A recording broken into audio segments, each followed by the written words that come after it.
Assalamualaikum, welcome back to my channel. Pada siapa yang baru first time datang ke channel ni, saya nak ucapkan selamat datang. Pada siapa yang dah subscribe channel ni, saya nak ucapkan ribuan terima kasih. Jadi hari ni saya nak buat satu konten yang mudah saja. 8 sebab kenapa belajar di UiTM ni best, ataupun satu pilihan yang tepat lah untuk belajar-belajar sambung di UiTM. Saya ada 8 poin. Jadi saya akan kupas satu persatu. Siapa yang nak sambung ke UiTM atau teragak-agak lagi, tengok video ni sampai habis. Okey, saya terangkan dulu, saya merupakan lepasan ataupun pelajar UiTM Shah Alam, UiTM Perlis juga, dalam bidang kejuruteraan awam. Maksudnya saya ambil diploma kejuruteraan awam dan ijazah sarjana muda kejuruteraan awam di UiTM, diploma di UiTM Perlis dan ijazah di UiTM Shah Alam. Okey, tanpa buang masa, jom kita tengok 8 sebab kenapa UiTM best ataupun patut menjadi pilihan adik-adik terutamanya yang baru lepas SPM nak sambung belajar. Okey, yang pertama sekali adalah yuran berpatutan. Okey, untuk yuran ni, UiTM ni memang diketahui lah antara universiti di Malaysia yang paling murah lah bagi saya. Yuran tahunan dia, yuran semester dia. Tapi janganlah pula kerana dia murah adik-adik ni main-main belajar. Jadi bila dah diterima masuk UiTM, kita kena ambil peluang ni dan belajar sungguh-sungguh lah. Jadi bila yuran tu tak terlalu tinggi, duit pinjaman ataupun duit beasiswa kita boleh gunakan untuk benda-benda lain seperti penginapan ataupun makan dan sebagainya. Taklah tertekan belajar di UiTM. Yang nombor 2 adalah UiTM ni ada banyak cawangan. Banyak cawangan ni jadi mungkin kita dapat cawangan yang dekat sikit lah dengan rumah kita ataupun kampung kita. Tak semestinya boleh dapat. Tapi bila banyak cawangan ni, ada kebangkaian kita dapat cawangan yang tak jauh sangat dengan rumah kita. Contoh, saya belajar di UiTM Perlis, di mana saya tinggal ataupun rumah saya di kampung saya di Penang. Jadi tak jauh sangatlah daripada Penang ke Perlis. Okey, bila dia banyak cawangan pun maksud dia banyak kursus, banyak pelajar. Jadi kebangkaian yang dapat lebih tinggi. Nombor 3, okey, nombor 3 ni persaingan. Persaingan ni kan, sebelum masa saya study dekat UiTM pun ramai saya cakap benda ni lah. Antaranya cakap UiTM ni dia universiti yang kurang bersaing. Sebab apa? Sebab dia hanya ada Melayu dan Bumiputera, tak ada bangsa-bangsa lain. Tapi hakikatnya sebenarnya persaingan tu memang ada di UiTM. Sebab apa? Sebab kalau anda tak percaya, anda masuklah UiTM kan. Masuk UiTM cuba dapat jadi pelajar terbaik. Ramai yang risau persaingan ni, last masuk belajar UiTM pun dia tak dapat juga pelajar terbaik. Dia tak dapat juga jadi top student, tak dapat juga CGPA 3.5 dan ke atas. Jadi apa nak dirisaukan dengan persaingan? Sebab persaingan sesama bangsa, persaingan antara Bumiputera ataupun Melayu pun dah cukup baik untuk kita nak bersaing sesama kita. Sebab yang kata nak tak kurang bersaing, last dia jadi pelajar tercorot juga. Jadi kalau dapat UiTM, kita masih boleh bersaing. Kaum sendiri pun, kaum Bumiputera, kaum Melayu pun ramai yang cerdik-cerdik pandai. So jangan ingat bila masuk UiTM ni dia tak ada persaingan. Tetap ada persaingan dan try lah jadi pelajar terbaik.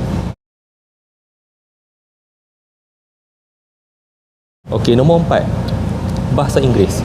Okey, waktu saya belajar UiTM, diploma kejuruteraan awam tahun 2005 macam tu saya masuk UiTM. Semua subjek dalam pengajaran adalah dalam bahasa Inggeris walaupun diploma. Waktu tu saya ingat lagi ada universiti awam lain yang masih menggunakan bahasa Melayu sebagai bahasa perantar. Jadi UiTM dia dah menggunakan sepenuhnya bahasa Inggeris, kecuali untuk subjek-subjek macam subjek pendidikan Islam lah, macam sejarah Islam apa semua tu, ataupun subjek-subjek yang memerlukan bahasa Malaysia, yang tu saja yang tak gunakan bahasa Inggeris. Selebihnya matematik, fizik dan subjek-subjek kejuruteraan semua digunakan bahasa Inggeris. Jadi tak ada isu mengatakan bahawa UiTM ni dia tak guna bahasa Inggeris ataupun akan lemah bahasa Inggeris. Kita akan belajar dalam bahasa Inggeris.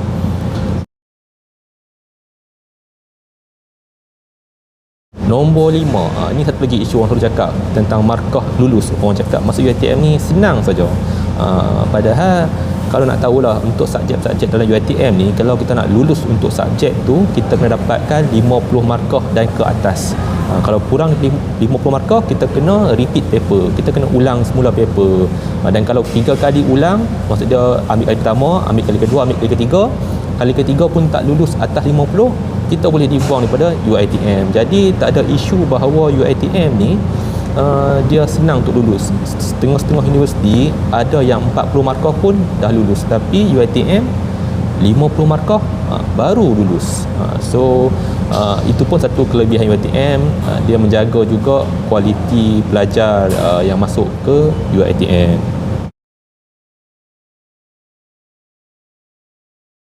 Okey, nombor 6, ramai pelajar. Okey, seperti kita tahulah UiTM ni dia banyak cawangan. So bila banyak cawangan, setiap cawangan tu dia ada khusus-khusus. Contoh macam cawangan di Pulau Pinang, dia banyak kejuruteraan elektrik, mekanikal, elektrik. So bila dia ramai pelajar, contoh dia macam saya ambil kejuruteraan awam di UiTM Shah Alam, masa tu lebih kurang satu batch tu ada lebih kurang 300 orang pelajar. Maksud setiap semester UiTM akan produce ataupun hasilkan 300 orang lepasan kejuruteraan awam sahaja, belum masuk mekanikal ataupun elektrik ataupun kimia. Jadi dengan ramainya pelajar tu, dia akan memudahkan kita sebagai pelajar UiTM. Apa yang memudahkan? Contohlah, first kali kita bila dah habis belajar, kita nak minta kerja. Bila kita ramai kawan, kita ada ramai kaki lah. Contoh dia macam kawan kita kerja dekat company lain, dia boleh cakap kat kita, okey, company saya sekarang ni ada kerja kosong, jadi mungkin kita boleh masuk ke syarikat tersebut. Bukan kabel ni, yang ni lebih kepada kalau dia ada open interview ke, ada job kosong ke. Jadi kita ada banyak sangat kawan-kawan yang boleh bagi maklumat tentang kerja-kerja kosong tu. Ataupun sebagai macam seorang jurutera awam, jurutera, dia mungkin waktu dia bekerja tu dia ada masalah-masalah yang dia nak tahulah, dia mungkin tak dapat selesaikan ke. Jadi dia boleh tanya kawan-kawan dia yang ramai-ramai ni. Mungkin ada yang pakar dalam bidang-bidang tertentu. Contoh macam kalau saya kerja di sebuah syarikat highway, tiba-tiba ada tanah runtuh, nak perlukan konsultan. Jadi kalau saya nak tanya kawan saya, siapa yang kerja dengan konsultan, syarikat konsultan cerun ataupun slope, boleh hubungi saya. Jadi kita boleh belajar daripada kawan-kawan kita yang ada pakar-pakar dalam bidang-bidang yang kritikal dalam kejuruteraan, contoh dia lah kan.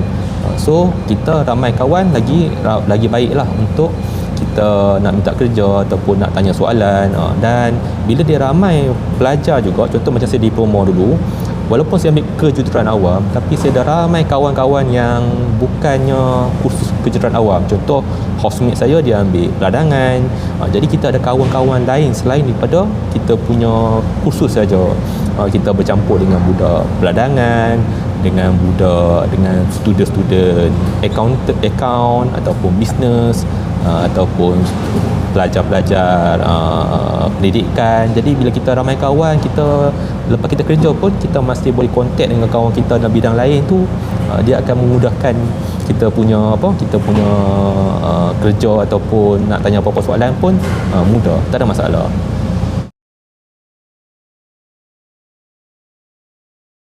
Okey, nombor 7 ni penerimaan majikan. Setengah orang cakap belajar UiTM ni kerja susah dapat. Padahal sebenarnya tak ada masalah pun. Bila kita masuk bidang kerja, majikan dia bukan nak tengok universiti saja. Dia tengok apa yang kita belajar dekat universiti tersebut lah. Macam saya pun, walaupun saya orang cakap UiTM ni susah dapat kerja sebagainya, saya lepas saya habis belajar je, saya terus dapat kerja, tak menunggu, tak menganggur langsung. Maksud dia saya dah bekerja dalam syarikat Lebuh Raya Utama Malaysia. Saya dah pernah bekerja dengan syarikat yang Lebuh Raya tu dia GLC. Lepas tu saya cuma kerja di syarikat yang buat maintenance bangunan, yang dia ada kontrak di Mekah juga. So tak ada masalah. Dan saya pernah bekerja juga di syarikat antarabangsa macam syarikat Itali, dia terima juga saya sebagai seorang pekerja. Dalam tu pun kebanyakannya ada pekerja asing, pekerja daripada Itali, pekerja bangsa lain. Dia masih menerima saya sebagai pekerja, walaupun orang cakap UiTM ni kononnya susah dapat kerja. Tak susah pun, asalkan kita masuk UiTM, kita belajar sungguh-sungguh, kita skor, kita belajar dia punya nak bergaul dengan orang dan sebagainya. Waktu bekerja tak ada masalah, akan diterima macam semua universiti yang ada dekat Malaysia ni. Nombor 8 ni adalah aktiviti luar dan sukan. Okey, kalau kita masuk belajar dekat universiti ni, kita bukannya fokus dekat belajar saja, kita akan buat aktiviti luar juga. Contoh macam sukan, pelibatan sukan, ataupun masuk pendebatan ke dan sebagainya lah, kelab. Jadi bila dia ada banyak cawangan, kelebihan dia nanti kan, kalau kita nak join contoh sukan, UiTM dia boleh buat sukan antara cawangan. Betapa besarnya UiTM ni sampai dia boleh buat sukan sendiri untuk lawan untuk semua cawangan. Jadi sebelum ni saya masuk, saya main squash, ada kejohanan squash antara cawangan. Kalau hari tu waktu saya belajar, saya jadi seorang pendebat. Dia ada debat antara universiti cawangan UiTM ni, ada debat. So dia bila ramai ni, macam-macam aktiviti ada dekat UiTM ni. Dia boleh buat aktiviti di antara cawangan. Sebab setengah-setengah universiti belajar dia sikit. Contoh kejuruteraan awam, mungkin satu batch tu dalam 30 orang saja, padahal UiTM dia 10 kali ganda. Bila makin ramai, dia makin senanglah untuk buat aktiviti, untuk minta kerja, untuk kita tanya soalan apa-apa dekat kawan-kawan kita.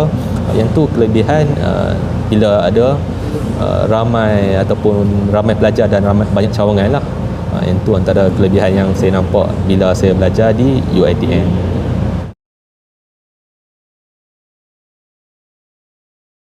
Jadi itu saja 8 kelebihan saya nampak bila saya dah habis belajar di UiTM. Saya masuk bidang kerja, dan sampai hari ini saya tak rasa menyesal langsunglah masuk UiTM. Untuk adik-adik yang nak masuk UiTM, jangan rasa rendah diri, jangan rasa macam UiTM ni dia tak pernah tersenarai dalam top universiti dan sebagainya. Sebab apa? Sebab benda tu tak penting. Tak penting pun waktu kita nak minta kerja. Orang tak, bila kita dah start kerja tu, orang dah tak fikir sangat dah kita universiti mana semua lah. Sebab kita boleh berjaya di mana-mana universiti asalkan kita belajar bersungguh, kita pastikan kita punya soft skill semua okey, presentation dekat kelas, bercakap dengan lecturer apa semua tu. Yang tu lebih penting lah daripada kita duk fokus ataupun risau nak masuk universiti mana. Asalkan dia ada akreditasi daripada MQA, dia diiktiraf oleh MOE, Malaysian of Education, Ministry of Education. So tak ada masalah, masuk universiti. Dan saya sangat puas hatilah menjadi seorang pelajar UiTM, dan tak rasa menyesal langsung belajar di UiTM. Jadi pada adik-adik yang nak sambung ke UiTM, semoga berjaya. Gunakan peluang sebaik mungkin, jangan jadi pelajar yang tercicir. Berusaha sebaik mungkinlah untuk menjadi pelajar yang terbaik atau sekurang-kurangnya mendapat keputusan yang baik untuk setiap semester. Sehingga kita berjumpa di next video. Assalamualaikum dan bye-bye.